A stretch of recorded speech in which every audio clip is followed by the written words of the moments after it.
안녕하세요, 가치왕입니다. 8월 10일 수요일 국내 시장이 마감되었습니다. 자, 오늘은 오전부터 오후까지 내내 시장이 좋지 못했었죠. 아무래도 반도체에 대한 이슈도 있고 또 오늘 밤에 중요한 소비자 물가지수도 발표가 되잖아요. 그래서 이제 많은 경계 매물들이 나왔을 거예요. 기관, 외국인, 개인 모든 주체할 것 없이 경계감을 드러냈던 하루였다고 생각이 되고요. 코스피는 0.9% 하락으로 마감이 되었습니다. 그래서 어제 2500포인트를 돌파했었는데 하루 만에 다시 2500포인트를 깨고 내려갔죠. 또 코스닥도 마찬가지로 좋지 못한 모습이 나왔어요. 1.6%의 급락과 함께 오늘은 양시장 모두 좋지 못했던 하루였던 것 같습니다. 그리고 이어서 코스피 상위 종목들을 보면 오늘 이렇게 그냥 보더라도 반도체, 2차전지, 인터넷 기업들 모두 그렇게 썩 좋았던 하루는 아니었던 것 같아요. 특히 반도체 업종들이 장 초반부터 굉장히 부진했었는데 여기에 대해서는 조금 뒤에서 말씀을 드려보고, 또 코스닥은 2차전지 기업 첨보를 제외하고 모두 파란불이 들어왔습니다. 그동안 흐름이 좋았었던 게임주도 마찬가지였고요. 2차전지 그리고 셀트리온 그룹주까지 오늘은 별다른 종목 상관없이 대체적으로 많이 밀린 모습이 나왔네요. 그리고 코스피의 수급을 살펴보면 오늘은 모처럼 기관과 외국인의 양매도가 나왔습니다. 외국인은 지난 7월 27일 이때 이후로 처음으로 매도세로 전환이 되었고, 이게 단발적인 매도세인지 아니면 2500포인트를 터치했던 만큼 차익 실현이 나오는 건지 그거는 조금 더 지켜봐야 되겠죠. 그리고 코스닥, 오늘은 코스닥도 기관과 외국인의 양매도가 있었고 기관 쪽에서 많은 매도세가 있었네요. 그리고 삼성전자는 주가가 한 달 만에 다시 5만원대로 내려갔고 오늘은 기관과 외국인의 많은 매도 물량이 나왔습니다. 그리고 하이닉스도 마찬가지로 기관과 외국인의 굉장히 많은 매도 물량이 나왔죠. 반대로 삼성 SDI는 소폭의 하락이 나왔지만 오늘도 외국인의 순매수가 이어지고 있고 기관하고 개인만 순매도를 보여주었습니다.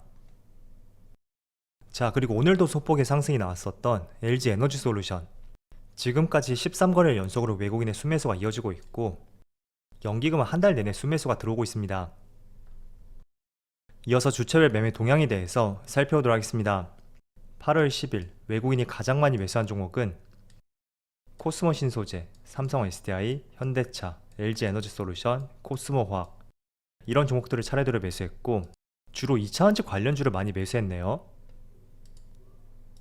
그리고 기관은 현대건설, 하나솔루션, 삼성엔지니어링, 두산에너빌리티, 현대중공업 이런 종목들을 차례대로 매수했습니다. 건설, 친환경, 원전 그리고 조선까지 기관은 굉장히 골고루 매수를 했던 것 같네요. 자, 이어서 해외 증시를 보면 어제 미국 증시의 흐름이 그렇게 좋지 못했어요. S&P 500은 0.4% 하락으로 마감이 되었고 그리고 나스닥의 흐름이 더 좋지 못했었죠. 1.2%. 반대로 다우지수는 조금은 선방하는 모습이 나왔습니다. 자, 그런데 여기서 지금 여기 반도체 지수를 보면 시장의 낙폭은 그렇게 크진 않았거든요. 가장 크게 나왔던 것이 나스닥이었고 그마저도 마이너스 1.2%였는데 반도체 지수는 4.6% 가까운 굉장히 큰 폭의 하락이 나왔어요.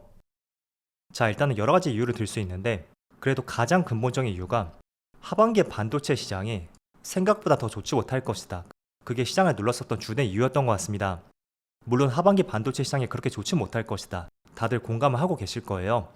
그런데 조금 더 자세히 말씀을 드리면 어제는 마이크론 테크놀로지 실적 발표하고 또 전날에는 엔비디아를 통해서 실적이 생각보다 더 좋지 못할 것이다, 이런 전망들이 시장을 많이 누르고 있는 것 같아요. 특히나 국내 같은 경우에는 코스피 시가총액 상위 종목이 대부분 반도체이고 그런 부분 때문에 어쨌든 반도체 업황이라는 것이 체감상으로 미국 시장보다는 국내 시장에서 조금 더 크게 충격으로 다가올 수가 있겠죠. 그리고 유사한 국가로 본다면 대만까지 모두 마찬가지일 거예요. 자, 여기 기사를 보시면 어제 마이크론 테크놀로지의 본 실적 발표가 있었어요.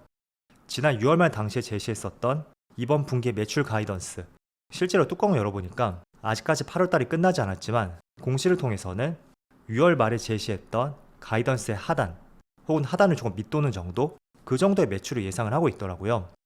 그래서 이틀 연속으로 발표가 되었던 마이크론 테크놀로지하고 엔비디아 실적, 이게 반도체 업황을 조금 더 어둡게 보는 것 같고 그 때문에 국내 시장도 특히 SK하이닉스 장 초반부터 굉장히 좋지 못한 흐름이 나오고 있었죠. 오늘 무려 3.5%의 개파락으로 출발했어요. 그리고 삼성전자도 마찬가지로 마이너스 1.8%, 이렇게 하락 출발을 했지만 그래도 지금은 조금은 빨간불이 들어오고 있긴 하거든요. 자, 그런데 제가 어제 말씀을 드린 것처럼 어쨌든 반도체 업황 하반기에 대해서는 다들 부정적으로 보고 있었을 거예요. 그런데 기름을 부었던 것이 그 부정적인 폭보다도 더 좋지 못할 것이다.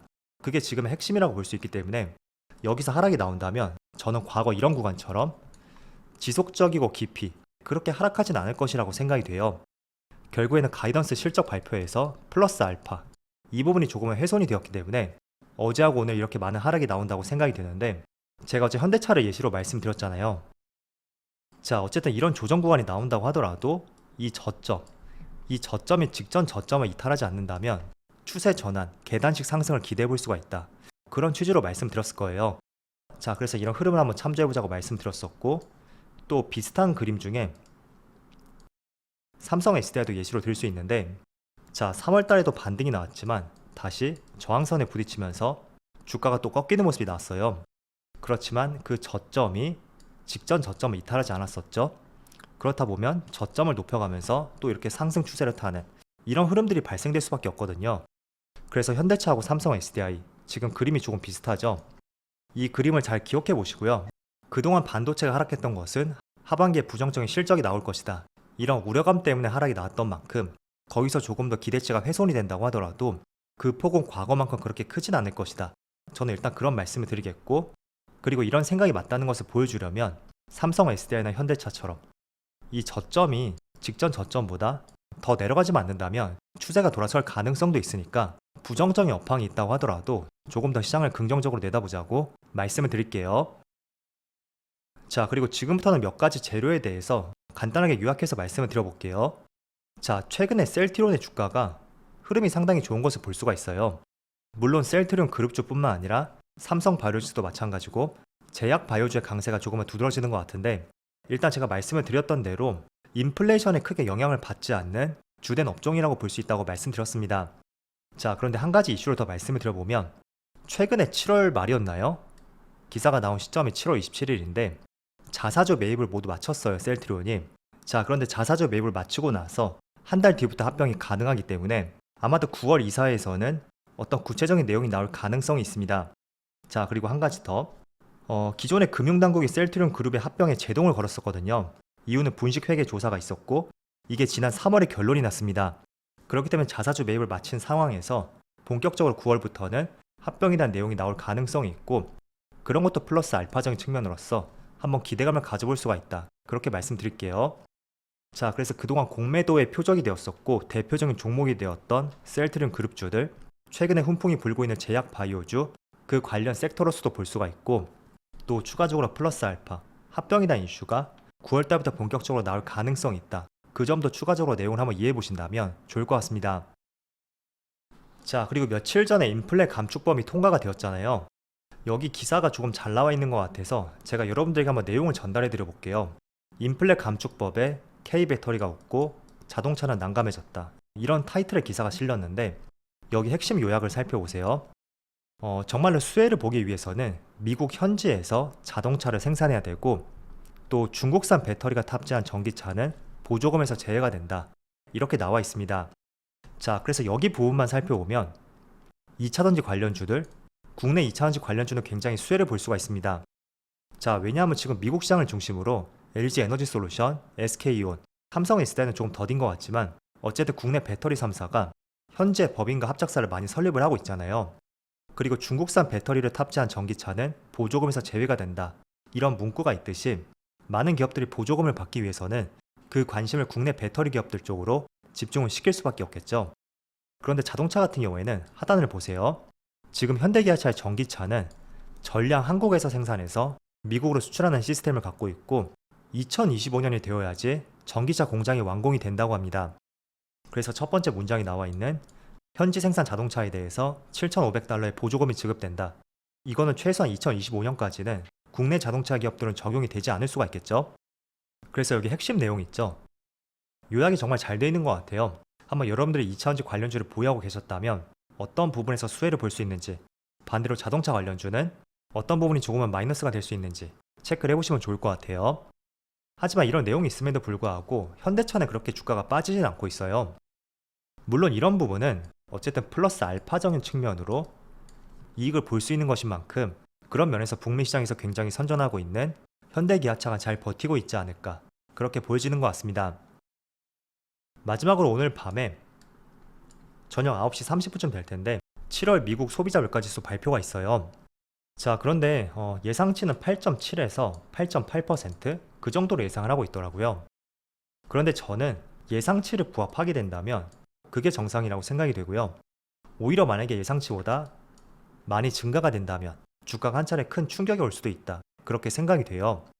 어쨌든 지금 주가의 상승이 나온 것은 6월에 인플레이션이 정점을 찍었기 때문에 7월부터는 꺾일 것이라는 그런 기대감이 충분히 시장이 반영이 되었다고 생각을 하고 있습니다. 그래서 기대치에 부합한다고 해서 지수가 강하게 상승이 나올 것이다. 너무 그런 기대감은 갖지 마시고요.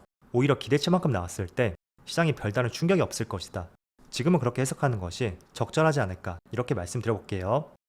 자, 그래도 조금은 낮게 나왔으면 좋겠고요. 다들 9시 30분에 한번 잘 챙겨보시면서 내일은 조금 더 맑은 시장이 될 수 있기를 한번 기대해보겠습니다.